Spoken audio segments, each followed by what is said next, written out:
Praise the Lord. Ayan po, no? Purihin ang Diyos. Nalala ko po yung buhay ni Gideon, Napakarami ng sundalo ng Israel, ngunit pinili ng Diyos, ilan lamang po? No? 300. Kasi tumingin po ang puso sa ang Panginoon sa kanilang mga puso. Amen po ba? Amen. And I do believe po mga kapatid, pwede ba tignan natin ating katabi? Yan po bang nakita natin sa ating mga katabi, itsura po ng nagtagumpay? Amen. Nananampalataya po ba tayo ay overcomer? Amen. Sabihin mo po sa katabi, kapatid. Tayo ay overcomer. Hallelujah. Alam niyo po, nakakatuwa po, no? Pero, tignan niyo po ito. Nung tayo ay similya pa lamang, no? Nung tayo ay sperm cell pa lamang, no? Milyon-milyon na nag-uunahan papunta doon po sa Excel, no? Nag-uunahan tayo at ikaw yung nakarating. So doon pa lang, winner ka na, no? Ikaw ay victorious na. Pero alam niyo po, there's more of it. Pinanood ko po yung proseso na kung saan, paano ito nangyayari, no? Dami pong video sa YouTube. At pinalala ito ng Lord sa akin kanina habang kami po ay nandun po sa control room natin, no? Control panel. Na ang nangyayari pala, pag dumating po yung sperm cell doon sa egg cell, lumiliwanag po. No, lumiliwanag. At alam niyo po bakit may liwanag? Pinapatay na po yung ibang sperm cell at sinisigurado ng Panginoon na wala na pong ibang sperm cell na makakarating pa doon dahil ikaw yung pinili. Let there be light! No?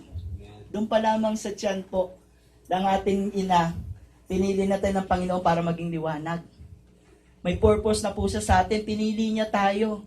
Sa dinami-dami yun. At sinigurado ng Diyos na kung ano yung purpose niya po sa atin, walang makakaagaw neto. Because of that light, no, na pinatay yung ibang sperm cell para ikaw lamang yung mag-survive. Kaya special ka po. Special ka, kapatid. Doon pa lamang sa tiyan ng nanay natin, wala tayong kamuwang-muwang. Sino po nakakala dito kung gaano kakalakas dumede ng bata ka sa bote? O sa nanay mo? Sino po ang nakaalala dito kung paano ka umiiyak pag ikaw ay nagugutom? Wala po, di ba? Wala pa tayong muwang. Wala pa tayong alaala. Pero ang Diyos, ikaw ay pinagtagumpay na. Amen? Amen. Hallelujah. Whew. Alam niyo po, ito po ang ating pong team, no? On John 16:33, I have told you these things so that in me, you may have peace in this world, you will have trouble. But take heart, I have overcome the world. This is a word of the Lord Jesus bago po siya hulihin. Without thinking about himself, without thinking about kung ano po maaaring mangyari sa kanya, kahit po, no? Ikinonfort niya po yung kanyang mga disipulo. At hindi niya niisip ang kanyang sarili. Ganun po kasi ang ating Diyos eh. Minsan hindi natin siya iniisip, hindi natin siya pinapansin, pero siya pa rin ay nagkukulit, no? Ginagawa ang paraan ng Diyos para tayo ay bumalik sa Kanya.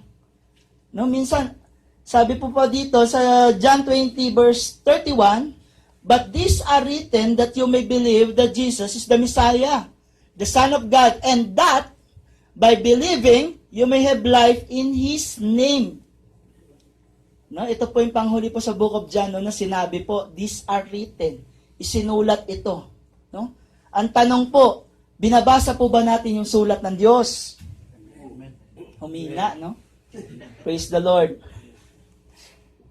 Ito po, no? John 1 John 5, verse 1 to 5, lagi po natin naririnig. Everyone who believes that Jesus Christ is born of God, no? Lahat na napalataya po sa ating Panginoong Hesus ay pinanganak po sa magitan ng Diyos. And everyone who loves the Father loves His child as well. Kaya sabi ng Panginoon, mahalin yun isa't isa. Love one another. Ito ang aking ibibilin sa inyo. So, everyone who loves his Father loves his children as well. This is how we know that we love the children of God by loving God and carrying out His command, no? The two greatest commandments, no? Love the Lord your God with all your heart, with all your soul, all your might, and all your strength. Pangalawa po, love your neighbor as thyself. In fact, this is love for God to keep His commands. And His commands are not burdensome. Maaring ito po, no, tayo ay napapalo, maaring kung minsan po tayo po ay napapagalitan, tayo po ay pinapalala ng Diyos no, bilang pastol. Yung pong shepherd staff, kinakawit niya tayo pabalik kasi ayaw niya tayong mapahamak. Amen po. Masakit, di ba? Yung lumalaban ka tapos hinihila ka pabalik ng staff. Can you imagine po? Kinakawit tayo pabalik ng Panginoon kasi ayaw kanya masaktan. Ayaw niyang malapa ka ng mga lion, ng mga bear. No, doon ka lang sa kawan niya kasi doon ka niya may kita. Napakabuti ng ating Diyos. Amen po. For everyone born of God overcomes the world. Amen? This is the victory that has overcome the world, even our faith.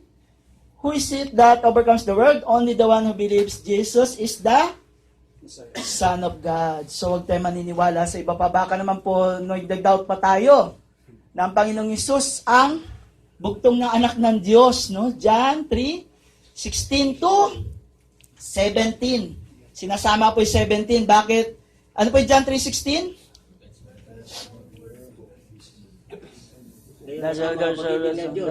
Amen. Sa sanlibutan, ay binigyan niya ang kanyang bugtong na anak. Amen. At yung 17 po, sapagkat pinadala ng Diyos ang kanyang anak, hindi para husgahan ang mundong ito. Ngunit ang mundong ito ay maligtas sa pamamagitan niya, isama po natin yun. Kasi akala po ng iba, malupit ang Panginoon. Akala nila, natatakot silang lumapit sa Diyos. Brad, masyado akong makasalanan, hindi pwede lumapit, baka matunaw ako. Sabi ko, bakit nakakausap mo pa ako? No? Nobody must think of each other, sabi po na Apostle Paul, that you are better than others. We are all sinners. Only saved by the grace of God. Amen po, wag natin kakalimutan. Because it will humble us down. If we will always remember na pinulot lang tayo sa putik. Parang pinikula, no? Pinulot ka lang sa putik. Pero yun po ang katotohanan, no? Yun po ang katotohanan. So we must know who is this Jesus para tayo ay magkaroon ng pananampalataya na that we could overcome through Him. Amen po? Sabi po, Jesus is God and has supremacy above all sa John 1:1-5. The Word became flesh. Sabi po sa dito, Word was God. Through Him, all things were made. Without Him, nothing was made that has been made. Wala po lahat. In Him was life, and the life was the light of mankind. Oh, the light shines in darkness, and darkness has not overcome it. Hallelujah. Kanina, lumabas ito nung aming don't watch, ano? Hindi natatalo ng kadiliman ng liwanag. Sabi na lang natin, si Jesus ang Supreme Court. Natalo ka sa Court of Appeals, no? Ikaw ay nagkaroon ng kaso, ng problema. Sa korte ka, saan po ito? Sa municipal court? Natalo ka, mag-a-appeal ka sa Court of Appeals, natalo ka pa rin, may Supreme Court. At kung tandaan nyo, whatever the Supreme Court says, it is the final decision. So, Jesus is the Supreme Court. Hanggat hindi sinasabi ng Diyos na hindi magiging hindi. Minsan tayo lang ang nag-give up, pero ang Diyos hindi po. Amen po?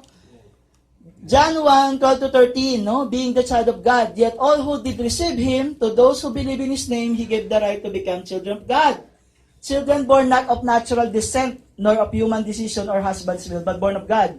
So Jesus has the power to break down chains and slavery, sins, depression, discontentment, anger, curses, etc. Sabi niyo, alam ko na yan, Kuya. Amen. Next tayo. Jesus has the power to transform. Remembering kung sino tayo dati at kung ano tayo bago tayo natagpuan ng Panginoon. John 2, ang JL mission po natin ay hindi po yan announcement, ha? Believe and religious obligations through the saving, healing, delivering, and transforming. Apat po yan, kompleto, full package ang pagliligtas ng Diyos. Babaguhin niya tayo. Hindi tayo magbabago sarili natin, no? So, sabi po dito, ang power of God to transform, Jesus turned water into wine, no? Jesus even would not let anything contaminate His temple, no? Ito po yung templo ba ng Espiritu. At He knows the heart of man, sabi po sa John 2:23-25. Alam niyo po, you have to have the personal encounter sa ating Panginoon para po mabago. Sa John 3 po, no? You have to be born again to be able to see and enter the kingdom of God. So, born again, not by flesh, not by lips. Ngunit born again by spirit and by heart. No? Our Lord is not a respecter of man. He offers salvation to all. Huwag niyong isiping mas malakas manalangin yung win kaysa sa normal na Kristiyano. Pare-pareho po tayo. Ang kaibahan lang natin kung sino yung totoong nananalangin. Amen po. Masabihin kapatid, pag pray mo naman ako, malakas ka manalangin. No, this is deception of the devil. No? At maaaring may humahinder sa panalangin natin. The prayer of the righteous prevaileth much. Pero bakit tinitignan natin minsan sa ating sarili that we are less effective to pray than others? So we have not overcome. Kasi mababa pa rin ang tingin natin sa sarili natin. We are not enjoying, no? We are not taking full use and advantage po kung ano yung bigay ng Diyos. So sa John 4 po yung Samaritan woman, ano? So Jesus breaks down the walls of pride, arrogance, discrimination, persecution. Revealed the truth about God and His creation, no? Sa John 4:24, verse 25 to 26 ng John 4, all things will be revealed by the Messiah when He comes to the hearts of man. No? So number 5, Jesus is the restorer of our sight physically and spiritually. John 9, no? So katulad po na nangyari po kay Paul of Tarsus at doon po sa mga blind man na kung kagustuhan ng Panginoon, sabi, pagagalingin mo kami. Kagustuhan ng Lord na pagalingin tayo, huwag tayong magpadisib, ano? Na siguro hindi pa gusto ng Lord na gumaling ako ngayon, no? Tapos napakaliit lang ng ating sakit. Titignan natin na hindi kaya ng Diyos. Diyan pa po ba tayo? Ay kalabit kapatid. Huwag ka matutulog, may mamimiss ka. May mamimiss po kayo. Alam niyo po, yung ginagawa ko po, may ginawa na po akong slide para last week, no? Pero nung may nireveal ang Panginoon sa akin, binago po, pinalitan ko yung slide. At ako po excited. Hallelujah. John 6, He is the one who multiplies, no? Jehovah Jireh, alam po natin ito, no? 2 Kings 4, 1-7, yung pong widow about the oil na minultiply ng Panginoon sa buhay ni Elijah. 2 Kings 4, 42-44, pinakain yung 100 po na prophets, ano? Ni Elijah rin po. Jesus walks on water, no? Verse 16-21, kahit sa pinakamadilim na bahagi na ating buhay, nandoon ang Panginoon na naglalakad po sa tubig para sa atin. Amen po. The bread of life that went down from heaven. The bread of life. So sabi natin, alam na namin yan kuya, Jehovah Jireh. Amen! Ang tanong, every time we have our needs, do we overcome the fear that God cannot provide it? We must overcome. Tawag natin Jehovah Jireh, pero gaano ba natin kakilala ang Jehovah Jireh? No? John 7:37-38 is the water that gives life. No, the defender of the weak, He is all sufficient. Tinapay na siya, tubig pa. No?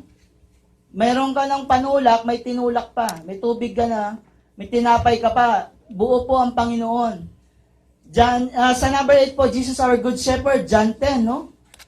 John 10:10, the thief comes only to steal, kill, and destroy, but I have come that you may have life and have it in full.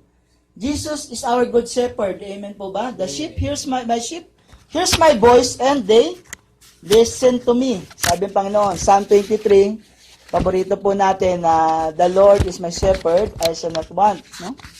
Sabi ganon, even though I walk in the valley shadow of death, I shall not fear, for thou art with me. No? Sabi ganon. Next po, ang ating pong Panginoon, ang kanya pong pagliligtas, actually po ay nasa kanya pong pangalan. So we have to look at God. Hindi lamang kabisado natin yung kanyang pangalan. He is El Shaddai, Lord God Almighty, pinakamakapangyarihan, El Elyon, the Most High God. Wala na pong iba. No? Sabi ng Panginoon, I am the Lord God and there is no other. Sabi ni Moses, listen all of you Israel, the Lord is one. Adonai, Yahweh, He is the Lord and Master. Jehovah Nissi, the Lord our banner. Sa ating buhay, dapat pong Panginoon ang ating banner.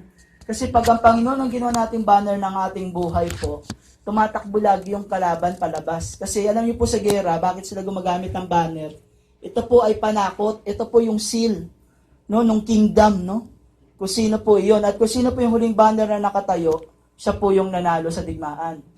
So He's the Jehovah Ra, our shepherd. No? Kahit anong mangyari, hindi tayo pabayaan ng Diyos.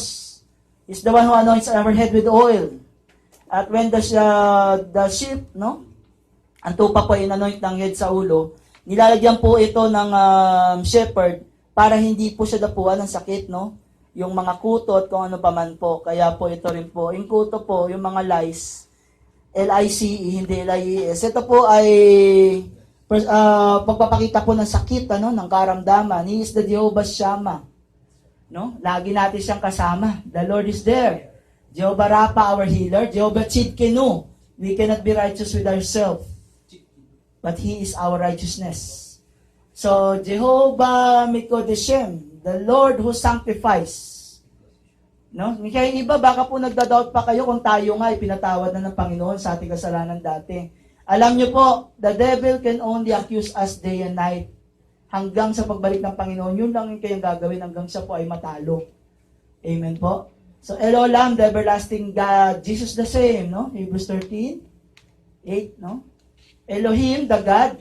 Kana, He is a jealous God. Jehovah Jireh, the Lord will provide. Kanina po. Shalom, the peace. And Jehovah Sabaoth, the Lord of hosts. Ayan. So ito, ang sikreto na ako'y nagalak nung nireveal ng Panginoon. How can we overcome? Kasi tayo ay nasa huling linggo na po. Hindi na tayo mag-aaral ng kung ano pa man. Patikin pa lamang kanina, ito na po yung main gist. We must understand that Jesus Christ holds the main key. Revelation 3:7, to the angel of the church in Philadelphia, write, sabi niya kay John the Beloved, these are the words of Him who is holy and true, who holds the key of David. What He opens, no one can shut, and what He shuts, no one can open. The key of David is the highest key, the kingly key, the master key. He is the owner of everything. He holds the key. Matthew 28:19. Jesus came to them and said, all authority in heaven and earth was given to me. Napatunay po that He holds the key to everything. Matthew 16:19, ito po. Nandiyan pa po ba tayo? Makinig po tayo, ha? I will give you the keys. May S po ito. Ang hawak ng Panginoon po, walang S. Iisa lamang. Tayo, I will give you the keys to the kingdom of heaven. Whatever you bind on earth will be bound in heaven, and whatever you loose on earth, it will be loose in heaven. Ang problema po kasi ng Kristiyano, kuminsan kaya tayo hindi pag-overcome, at hindi rin po nasasagot, kala natin, hindi sinasagot natin panalangin, mali yung susi. We have the keys. Ang tanong, alam ba natin kung para saan? Alam ba natin kung ano yung susi doon sa pinto na yon? Bibigyan tayo ng 5 susi. No? Hindi natin alam kung saan doon. So without Jesus, without knowing the Word of God, maliligaw po tayo. Hindi natin mabubuksan yung pinto. Tignan niyo po yung kapangyarihan binigay ng Panginoon. Whatever you bind on earth will be bound in heaven. But we are binding ourselves to be limited. Whatever you lose on earth will be loose in heaven. No? Minsan po, alam niyo, ito pong napakaganda ng Diyos na may hawak ng master key. Hindi natin mabuksan yung pinto kasi mali yung ating susi. But the Lord, He can open the door for us. Nakuha po ba natin? We could do so much mistake in our life and wrong decisions. But when the Lord, we accepted the Lord, we live for the Lord, we follow His commandment, and we are living for God, for the glory of God, siya po yung magbubukas ng pinto na yun. Dahil yung pinto na yun, sabi ng Panginoon, pag binuksan ko ang pinto na to para sa inyo, walang sino man makapagsarado nito. Minsan lang talaga mali yung susi natin ginagamit. Amen po? Nakuha po ba natin? He has given us the keys to the kingdom. Marami po ito. No?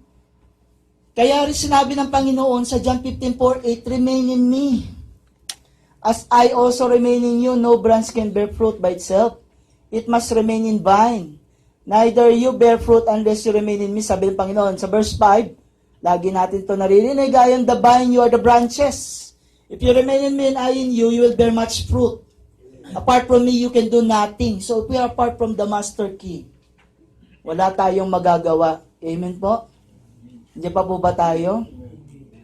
If you do not remain in me, you are like a branch that is thrown away to withers. No? Patutuyo na lamang tayo na sanga at itatapon na lamang tayo sa apoy. Sana wag tayo maging panggatong sa pinakamalaking pugon. Ano? Number 7 po, if you remain in me and my words remain in you, ask whatever you wish, and it will be done for you. This is my Father's glory, that you bear much fruit, showing yourselves to be my disciples. Remain in me and my words.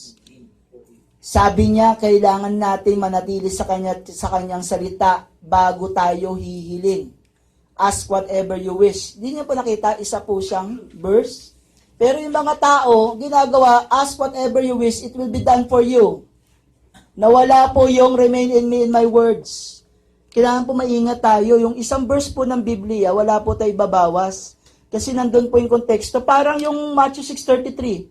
Kinakalimutan natin yung but. Pag sinabing but, no? But seek ye first, there is a condition. There is a condition. There's something we must do to enjoy that. No? Yung sinabi ng Panginoon, upang ma-achieve natin ito. So we must remain in the Lord, no? The one who holds the key. Revelation 3:8-10. I know your deeds. See, I have placed before you an open door and no one can shut. I know that you have little strength, yet you have kept my word and have not denied my name. Sabi ng Panginoon. No? So He will make those of synagogue of Satan, those who claim to be Jews, no? Yung mga nagkukunwari, no? Na they will come and fall down at their feet and acknowledge that I have loved you. Sasabihin nila na talaga siya ay anak ng Diyos. Na makita nila yung mga kagilalas na miracles ng Panginoon. Since you have kept my command to endure patiently, tayo po ba ay nag-endure? Amen. Kasi tayo ay nandito pa rin, no? So, endure po, no? Na tayo ay gising. At sabi ng Panginoon, di ba? Na sa kanyang pagdating, dapat huwag tayong tutulog-tulog. We must keep our lamps with oil. Kamusta na po ng ating mga lamps? May oil pa po ba?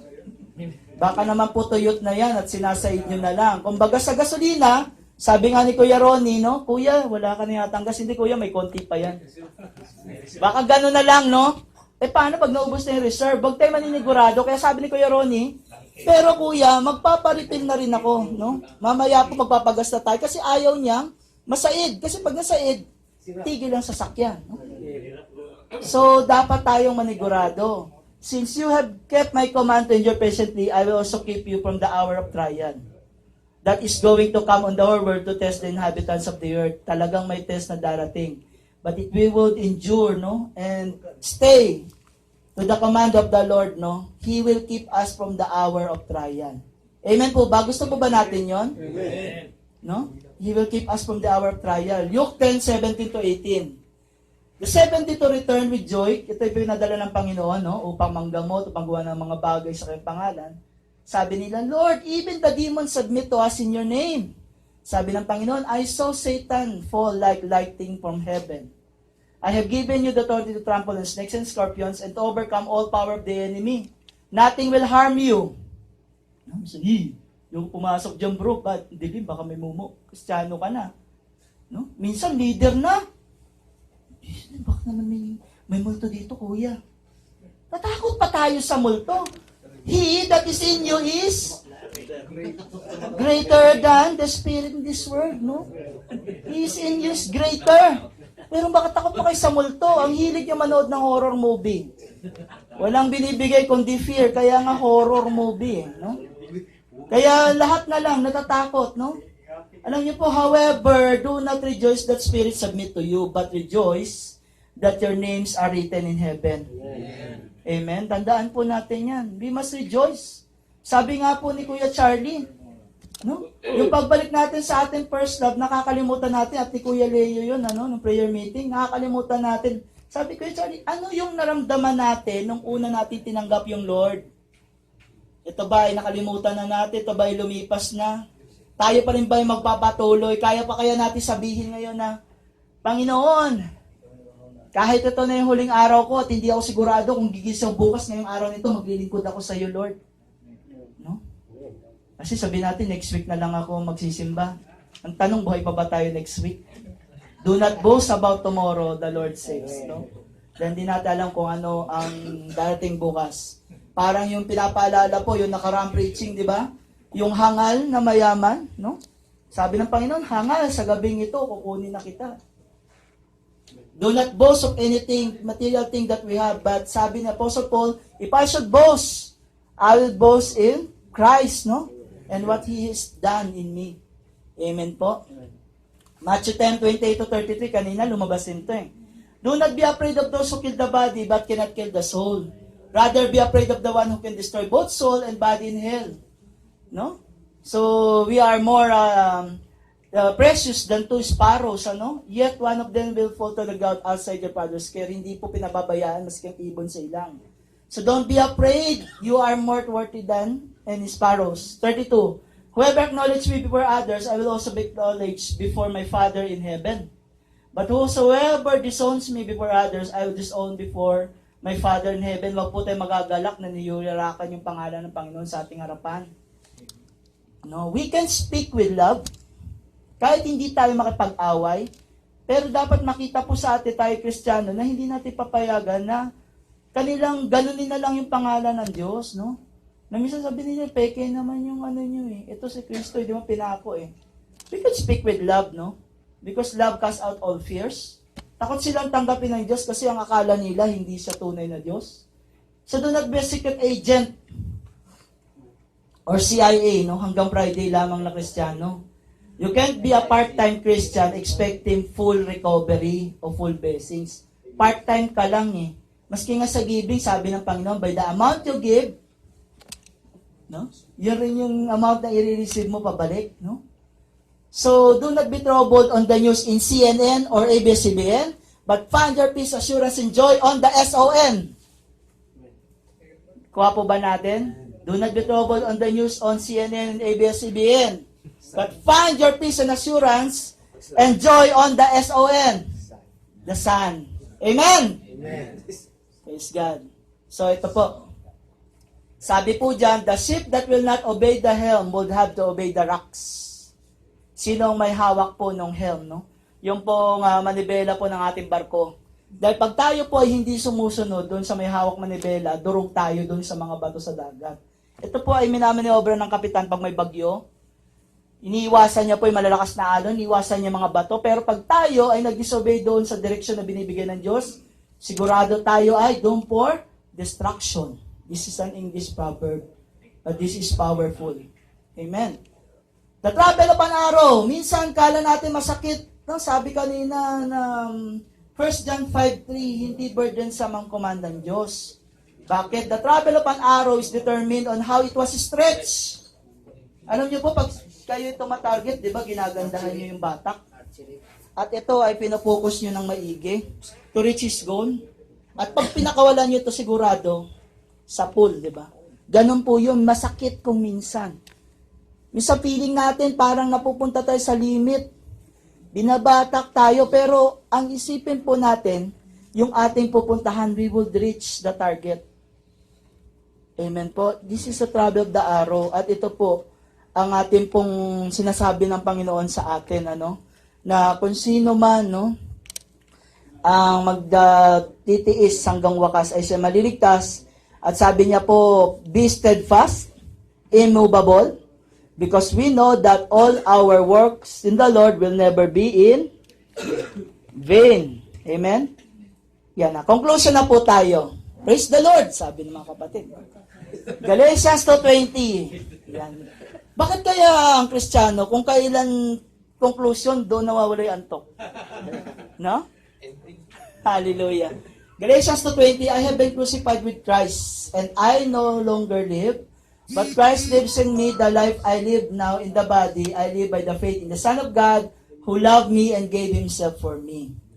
Galatians 2:20, live for God and not to ourselves. So minsan po, kailangan natin i-unwrap yung regalo ng Diyos. Ang regalo po ay nanatili pong regalo na hindi mo po ito bubuksan. Wala pong itong kwenta kahit gaano kaganda yung balot nito.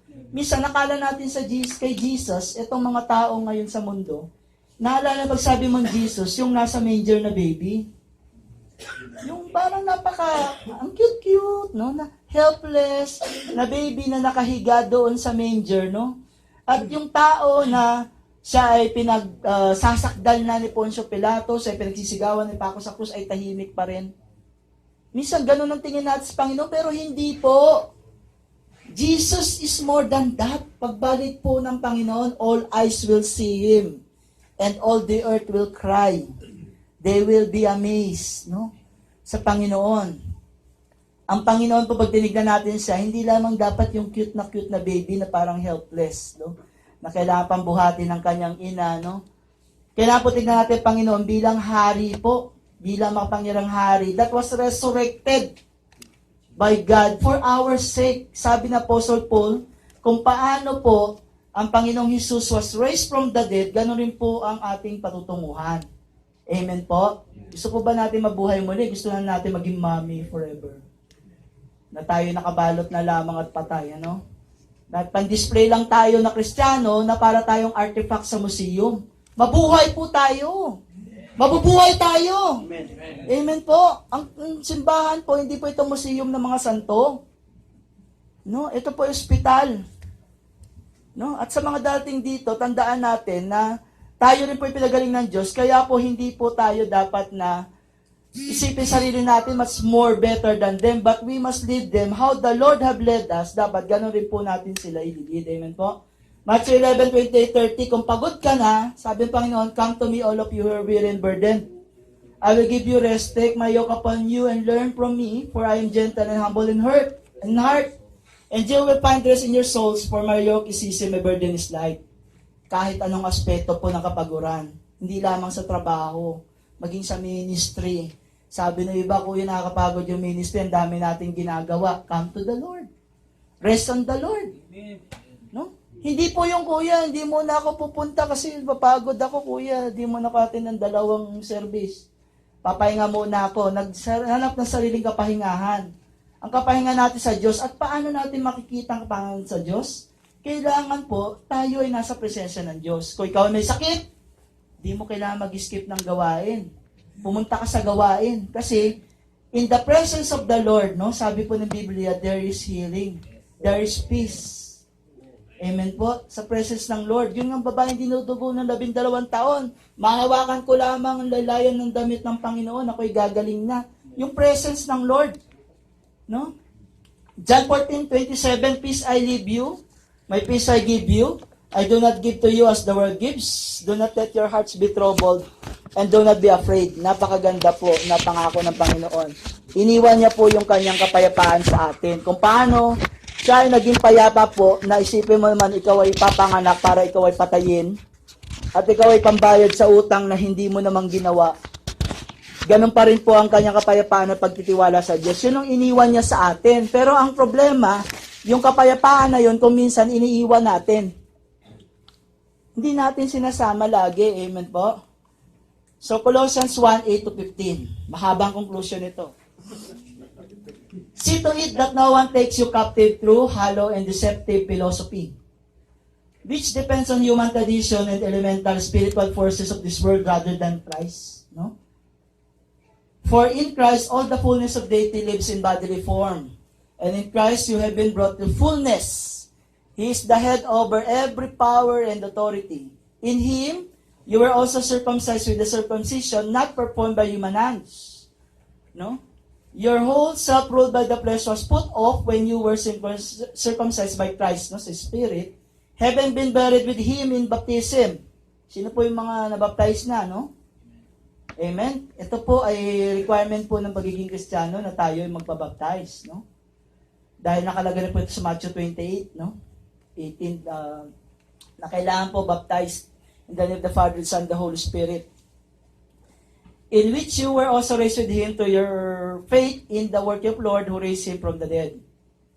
When you were dead in your sins and in the circumcision of your flesh, God made you alive with Christ. He forgave all of our sins. Amen po? Pinatawad na po ba? Pero tignan natin yung katabi natin. Kung pinatawad na po, tingin niya po, pinatawad siya o tumutumba na? Having canceled the charge of our legal indebtedness, no? Which stood against us and condemned us. He has taken away, nailing it to the cross. Amen po. Kaya pag tinignan natin yung cross, nandun yung mga kasalanan natin, nakapako. No? Ito po yung pinakamaganda, 15. And having disarmed the powers and authorities, He made the public spectacle of them, triumphing over them by the cross, to the cross, no? So that is overcoming. Misa po ganito, pag umatake si Satanas, sa totoo lang, parang ganito, naglalakad ka sa madilim na lugar. Di ba? Paglakad mo doon sa madilim na lugar, may tumutok sa likod. O na po. Taas ang kamay mo. So, there is fear. Fear was immediately injected. ang ini-imagine mo, ano kaya yung hawak niya at baka pa pumutok yung patay ako. Iniisip mo na siguro yung pamilya mo, no? Iniisip mo na siguro yung mga bagay na hindi mo pa nagawa. Dami mong isipin, no? Ang bilis ng processing ng utak mo siguro, no? No? Imagine mo si Kuya Joseph, tutukan ng baril sa likod. Ang dami mong iisipin agad, di ba? So, ang isip natin, magpa-function siya ng more, God forbid, Kuya. So, magpa-function siya ng mabilis, no? Ang isipin po natin, ano kaya, baka ganun, pagsabi, akin ang pera mo, akin ang pitaka mo, ibibigay mo na agad. No? At tuminsan, napapalaban ka, hindi dahil sa gusto mo, kundi hindi mo alam kasi yung gagawin mo, nabigla ka. No? Pero alam niyo po ito ang totoo. Yung ginawa ng Panginoon sa krus, how the Lord overcame it, matututukan tayo ng baril ni Satanas. Pero totoo, walang bala yun. Wala nang bala yung baril ni Satanas. Yun ang ginawa ng Panginoon. Ano pa sabi sa verse 15? He disarmed the enemy. Eh kung alam ko lang, sana binugbog ko yung mga holdapper na yan. Wala naman palang bala. Diba? Yun ang ginawa ng Diyos. Kaya lang tayong takutin ng kalaban. But even our life, He cannot get it unless the Lord authorized it. Just like what happened to Job. He could hurt you, no? He could give you disease. He could give us tribulations, itong kalaban. Pero hindi niya tayo kayang itumba. Amen po? So, sabi po dito na, maring inisip niyo, kuya, kung overcomer kami, nasan yung Panginoon nung ako'y nanalangin? Na namatay yung aking kapamilya, nasan yung Panginoon no ako ay nanalangin na hindi sinagot, no? Nasaan yung Panginoon noong mga panahon na ako inapi ng aking amo, na ako ay pinabayaan, ako ay sinaktan ng ka-church ko, no? Na yung pastor pa mismo man din na inaasahan ko. Kaya nga lumipat ako ng church, sabi gano'n. Pero alam niyo po, ganun po talaga nangyayari, no? Nasaan ang Panginoon sa panahon na tayo ay nasasaktan? Ito po ang sagot ng Diyos. Ang Panginoon po ay nasa parehong lugar kung saan nung panahon na pinagutan ng ulo po si John the Baptist, nung pinagutan ng ulo sa Apostle Paul, nung pinapakain sa leon ng mga apostol, ang mga disipulo ng Diyos, nung sila ay sinisilaban ni Nero sa krus at ginagawa silang kandila sa gabi, yung pinapersecute Kristiyano, pinupugutan ng ulo ng ISIS sa mga Kristiyano, nandun pa rin ang Diyos sa isang lugar at hindi siya mawala doon, yun ay sa kanyang trono. God is always on His throne. No, wag nating isipin na iniwanan tayo ng Diyos. Ang Diyos ay lagi nasa kanyang trono. And His throne is glorious. Even in wars of agony, hunger, persecution. Alam niyo po sa Facebook, minsan may naglalagay, gusto ko na mag-suicide. Gusto pinagtatawa na natin, no? Feeling natin joke, but we are called to be lights of this world. I-message natin. Ano bang problema? Ang dami po ng mga suicide cases. Alam niyo po yung Pilipino na nagbigti doon sa crane, no? Dahil po doon sa asawa niya. If only there is a Christian na umabot po sa kanya. Totoo lamang po. Minsan nakakaiyak. Pag nakita tayo ng ganito na balita, parang minsan, feel natin, parang wala. Pero isipin natin kung mayroon lamang po isang Kristiyano na umabot sa kanya na nung dumating yung times of trouble niya na ganun, sana hindi nasayang yung buhay niya. God is hurting because He have overcome for us. Pero tayo po mga Kristiyano, no? God has overcome everything for us. Hindi po nasasaktan ng Diyos na ganon kakasalanan ng tao ngayon dahil alam na ito ng Diyos. Ang mas masakit sa Diyos, wala tayong ginagawa. We are overcomers saan? Para sa alin? Sa ating pamilya lang? Facebook tayo ng Facebook. Social media tayo social media. Ang dami pong nasasaktan doon lang eh. Pwede na natin itong abutin. Kasi ang akala natin sa evangelism, yung one-on-one lang yung kasama mo. No? Pero ang hinahanap ng Panginoon na pananampalataya, na yung kahit malayo siya, no, na ito iabutin ng panalangin. Dahil sabi nga nung isang opisyal sa Panginoong Hesus, Panginoon, hindi mo kailangan pumunta doon. Sabihin mo lamang po at gagaling na po ang aking alipin. This is the faith that God wanted. The world is hurting. And the Christians is just lying. Natutulog, nanonood ng video, nagpe-Facebook, nag-YouTube. Alam niyo po, ginigising tayo lahat ng Diyos.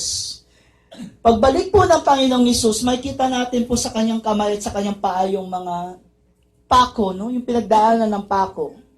At sa kanyang tagiliran po yung tinusok po ng sibat. Ito po ay mga testimony ng Panginoon na tayo ay kanyang niligtas, na hindi po drama o hindi po alamat na tayo po ay niligtas niya na.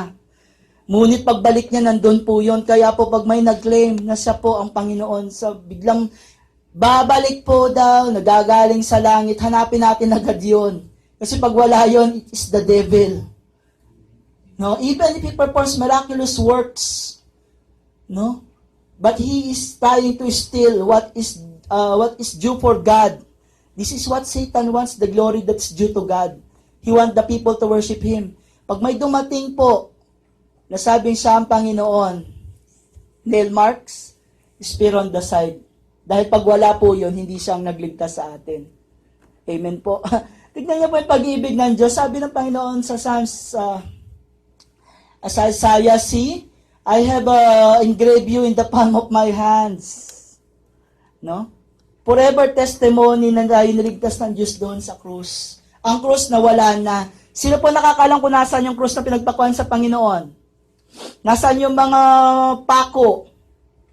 Wala, di ba? There have been many gossips, no? Pero alam niyo po, ang hindi nawala yung marka po sa Panginoon. That body, that very special body po, na pinanganak po by the power of the Holy Spirit, a pure, innocent, holy body, it was tainted by that wound because of His love for us. That's why we are overcomers. Amen po? Amen. So, meron man pong trouble at tribulation, alam niyo po, okay lang yan. Hindi tayo nagmamayabang. Kasi sa Bible po, punong-puno po niyan. Persecution, troubles, tribulation.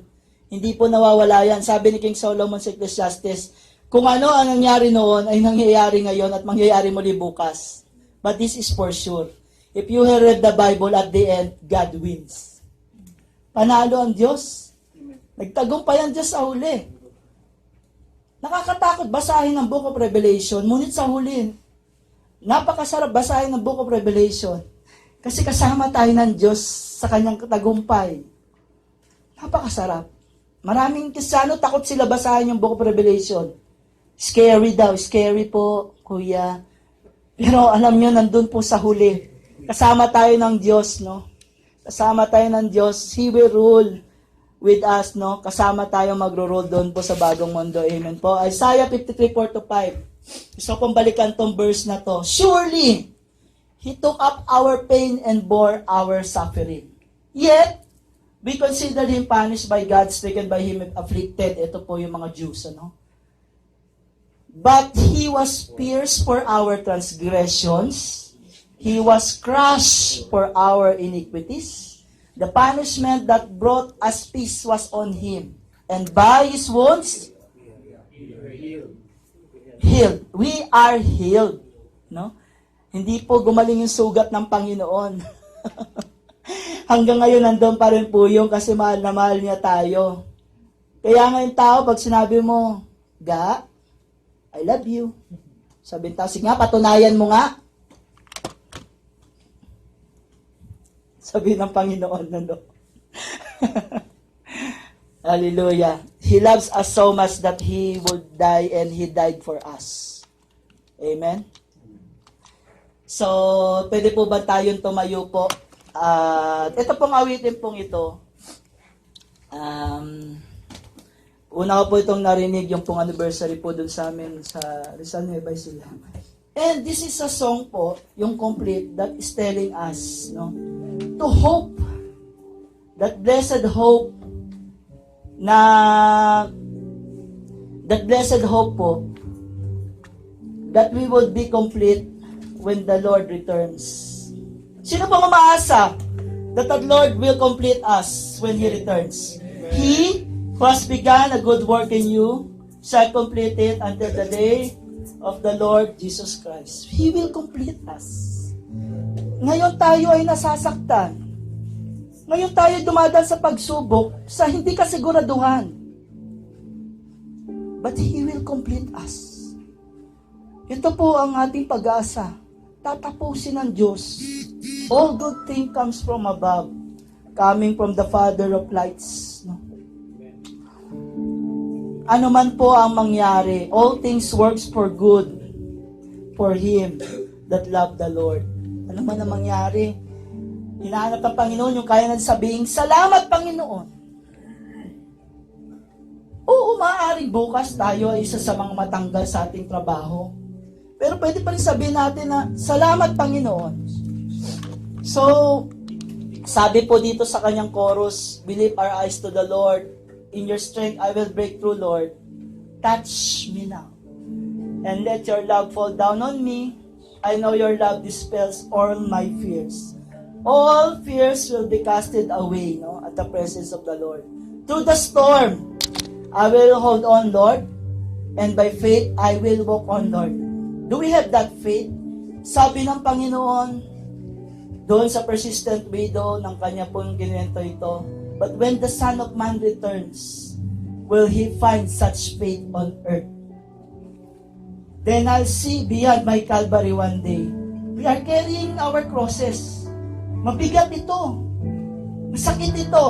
Kung minsan tayo ay ginugupo ng krus, nadala-dala natin. Sabi ng Panginoon, sino man gusto sumunod sa akin, paslanin ang kanyang krus sa araw-araw. Mabigat ang krus. Nakakadapa ang krus, nakakasugat ang krus. Ang Panginoon, nangyari sa Kanya to. But this is our blessed hope that we will be complete in the Lord. Amen. So, habang naawit po ng music po ang awitin pong ito,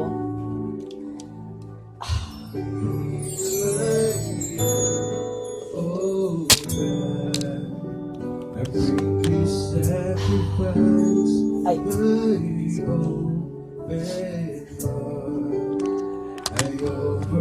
pwede po bang pumigit po tayo, yung iba pong gusto pong umawit?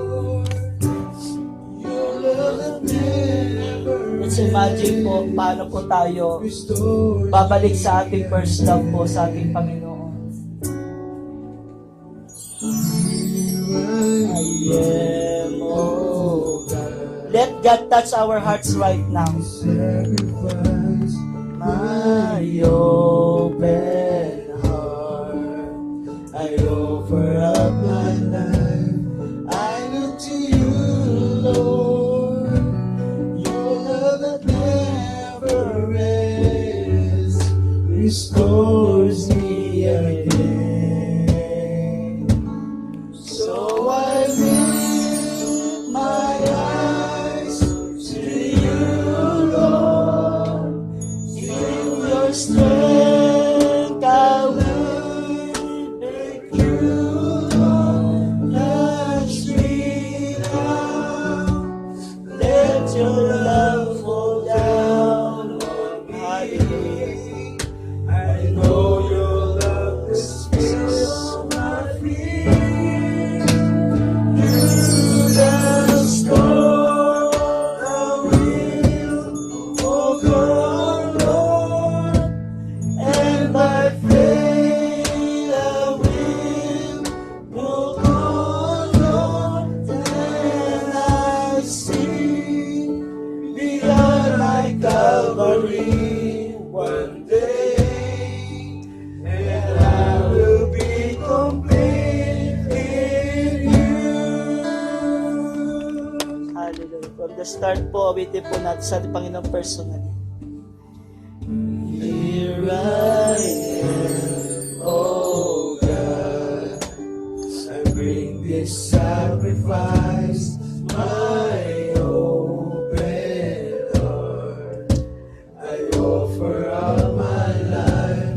I look to you, Lord.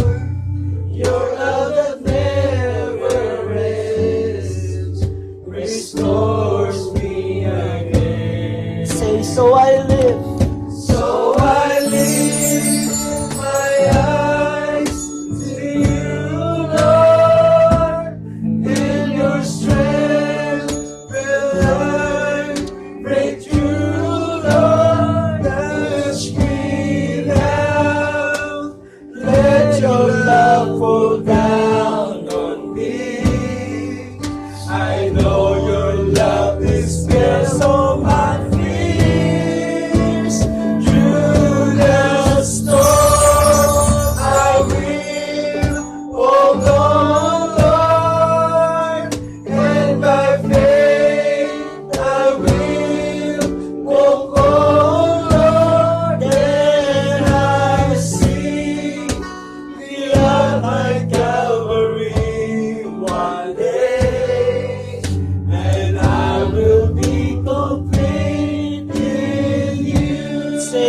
will be complete. And I will be complete in you. Say it again, that blessed hope. That I will be complete In you. Hallelujah. Lord, Lord, thank you for touching your people, Lord. Oh, that blessed hope, oh God, the completeness that comes from your Lord. Hallelujah. Father in heaven, we thank you, Lord, na kami po ay pinanganak sa panahon na ito, Lord. Sa panahon na ito ng tribulations, while we are seeing, Lord, natatutupad po at nangyayari po before our very eyes what you have said in Matthew 24 and in 2 Timothy 3, Lord, that these times, Lord, that the love of people will grow cold. The children will be fighting against their parents, Lord. The peoples will be lovers of themselves than lovers of God. Thank you, Lord, na kami dumadaan po sa mga pagsubok na ito. Thank you, Lord, we are persecuted for your name's sake, Lord. Dahil ito, Panginoon, ay katunayan, these are testimonies that we are yours. Because you have said in your word, Lord Jesus, just as they have persecuted me, they will also persecute you. And this is our hope, Lord, na kung paano ikaw po ay namatay at buhay magmuli, ganon rin po ang mangyayari sa amin ng mga anak. Panginoon, teach us, Lord. Alisin mo po kung ano man po tumatakip sa aming mata upang makita that we are overcomers noon pa man, Panginoon. And there's nothing much to be done, Panginoon. Wala na pong dapat gawin. Pagkat ito ay kinompleto mo na sa krus, sabi mo, it is finished. All we have to do, God, is claim that victory. Panginoon, patawarin mo na kung minsan tinitignan namin na maliit ang aming sarili. You are the one who holds the master key, O God. Maaring ang mga amo namin, Panginoon, sa lupang ito, maybe they will have control over us. Even the government officials, even those who are in authorities in this earth, they will have control on us, O God. But you are the supreme ruler and the owner of all things, Lord. Hindi po ang aming amo, Panginoon, na magdidictate ng aming kinabukasan. Maaring kami po, Panginoon, ay magtagal o hindi sa aming mga kumpanya. Ngunit alam namin, O Diyos, that because you have overcame for us, hindi mo kami pababayaan, Panginoon. We will always have that victory. Kung kami po ay mananatili sa iyo at sa iyong salita. Father, I pray, O God, konti man po kami sa panambahang ito. Preserve, Lord, your children, God. Preserve us all na nasa templong ito, Panginoon, at lahat ng mga lumalakad sa iyong liwanag sa buong mundo, Panginoon. And darkness cannot defeat light. Ang aming mga liwanag na ito, simula pa man, Panginoon, ng aming ina, ginawa mo na po ang liwanag na ito to give us the victory. You are the light of this world, Lord Jesus. Salamat po sa katagumpayan na binibigay mo sa amin sa araw-araw, Panginoon. Kung minsan, Lord, parang ginugupo na kami. Inaamin namin, Panginoon, na nawawalan kami ng minsan, Panginoon, ng pag-asa at kalakasan. Nagkakaroon po ng trouble ang aming mga isipan. Ngunit patuloy yung pinapakita na ikaw po ang Diyos na tunay po na may kontrol sa lahat ng bagay. At pag sinabi mo po na oo, ito ay oo. At pag sinabi po hindi, ito po ay hindi. Lord, forgive us. Sometimes we have limited you, Lord. Sabi mo, maaaring sa tao, ito ay imposible. Ngunit sa Diyos, walang imposible. Panginoon, pagindapati mo hanggang sa huling yugto ng aming buhay at sa aming hininga. Patuloy po kaming kumakapit, umaasa po at nabubuhay para sa iyo. Father, bless this church. Father, bless our families. At kung ano po, Panginoon, ang salita na binigay mo po sa amin, let it be imparted to our wife, Panginoon. To our children, Lord, wala po kaming iba pong maiiwan po sa kanila. Wala po kami ibang may bibigay na mas mahalaga, Panginoon, kundi ang pananampalataya. Kung paano po, Panginoon, you have made ang kasunduan kay King David. Sabi mo kay King David, kung mananatiling tapat sa akin ang iyong lahi, at walang ibang sasabaying Diyos bukod sa akin, hindi mawawalan ng hari ang iyong lipi. Panginoon, we serve our children, Lord. Wala man po kami sa kanilang tabi ngayon, Panginoon. There are times, Lord, parang parang kulang po, Panginoon, ang aming nagagawa para sa aming mga anak. Ngunit alam namin na may Diyos, na siyang tunay po nagpapalaki po sa kanila, siyang tunay po na nagiging ama para sa kanila. Lord, we are praying, Lord, just like Elisha prayed and told to Elijah, Lord, give that double portion of anointing na ibinigay mo sa aming mga anak. Because alam namin, Panginoon, na kung ang mundong ito na aming nakikita ngayon ay troubled world, mas higit pa ito, Panginoon, sa kanilang generasyon. Kaya, Panginoon, pag double portion of anointing po ibigay mo sa kanila, dobleng kalakasan. And let not, Lord, the God of this world na sila ay maagaw sa iyong piling. Kawitin mo sila ng iyong pastor's cane, Panginoon, ng iyong pong tungkod tuwing sila ay nalalayo. At alalahanin mo, Panginoon, ang katapatan ng iyong mga anak na nasa lugaring ito, O Diyos, na kung lalayo pong aming mga anak sa iyo, alalahanin mo ang katapatan ng bawat isa sa iyo. Lead them back to your loving arms, Father. Preserve our families, Lord, and until our last breath, Lord, until our last breath, let our desire be kung ano po ang desire ng puso. Father, it has already been said, Lord, your word, your living word, your word that gives life. And you have said in the word upon the preaching of your word, to those who will believe, and I will say it again, signs, wonders, and miracles shall follow those who believe upon the preaching of thy word. To you alone the glory and the praise and adoration, because no one deserves it more, Lord, than to you. Not unto us, Lord, not unto us, but to yours alone the glory and the praise forever and ever. In our Lord Jesus' mighty name and by your Holy Spirit, lahat po kami nagpapasalamat na nagsasabi ng Amen. Hallelujah!